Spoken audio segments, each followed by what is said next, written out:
This week's local legend was nominated by News Breakfast viewer Susan Robertson. Thank you for that, Susan. She says, I'd like to nominate Lindy Butcher. Lindy raises orphaned wombat joeys until they can be released back into the wild. She does this with grace, humility and love and shows how rewarding volunteering can be. She educates us about our unique and precious wildlife, and in my eyes, she's an absolute living legend. And I'm very happy to say that Lindy Butcher joins us now along with 5-month-old wombat joey Terry. Oh, how cute. Good morning to you both. Good morning. Lovely to meet you both. Can I just ask about baby wombats? Is it true that they like to be held and that they're very, very affectionate? Yes, they are. They're marsupial babies, and so if they had their mum, they would be wrapped inside her body for months at a time. And so when we raise them as orphans, we need to do an awful lot of cuddling. It's a terrible job.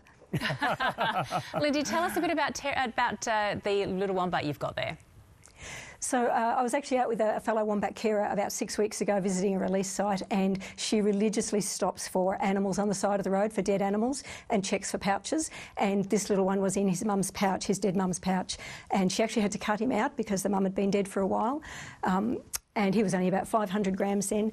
So he's been with me now for 6 weeks until a carer in New South Wales can take him because he's a New South Wales baby. But yeah, so checking for the dead animals on the side of the road is critical for saving these little lives. What are the biggest threats facing wombats in the wild? Facing all wildlife in this country is urban spread. It's the shared environment that we use the same environments that we do, and so it's birds and possums and lizards and wombats. And you know, we're competing for the same habitat, essentially. They need the food, the spaces. We put roads and houses in their way. And so it's that loss of habitat for them. And that loss of habitat increases their risk of disease. So for wombats, that's being affected by mange in particular. So we need a way to share that environment more carefully. Lindy, you've been volunteering in the wildlife space for what, about 30 years or so? What made you do it in the first place, and why do you keep doing it? That's two interesting questions. My mum was a wildlife carer in the Northern Territory decades ago, and so it was just what we grew up with. And then I joined ACT Wildlife when I moved to Canberra 30 years ago. We keep doing it. It can be very heartbreaking and very sad a lot of the time, but it's the wins, it's the number of animals that you are successfully able to rehabilitate and put back in their place in the wild. So while there are losses, for instance, you know, each of these little joeys is orphaned, the mum was lost, we're able to put the joey back, and we can monitor some of our wombats, and we know that several of our female wombats have their own wild-born joeys now. And so to see that, the repair that we're able to do is very gratifying. My experience with wombats has been that the little ones are quite curious and the bigger ones are substantially less friendly. Are my prejudices right with this? What are wombat personalities like?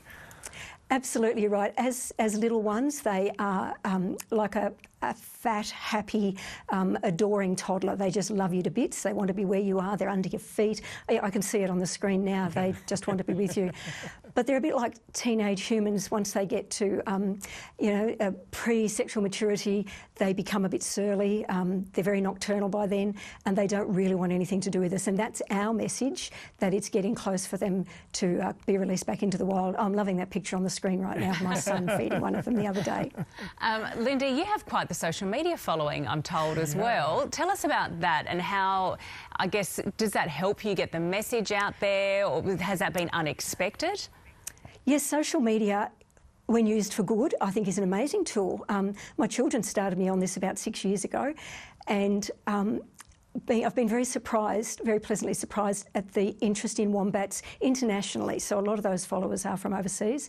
And each time ACT Wildlife, which is a charity here in Canberra, each time we run a fundraiser of any kind, we get a lot of donations from America, Germany, Switzerland, Italy.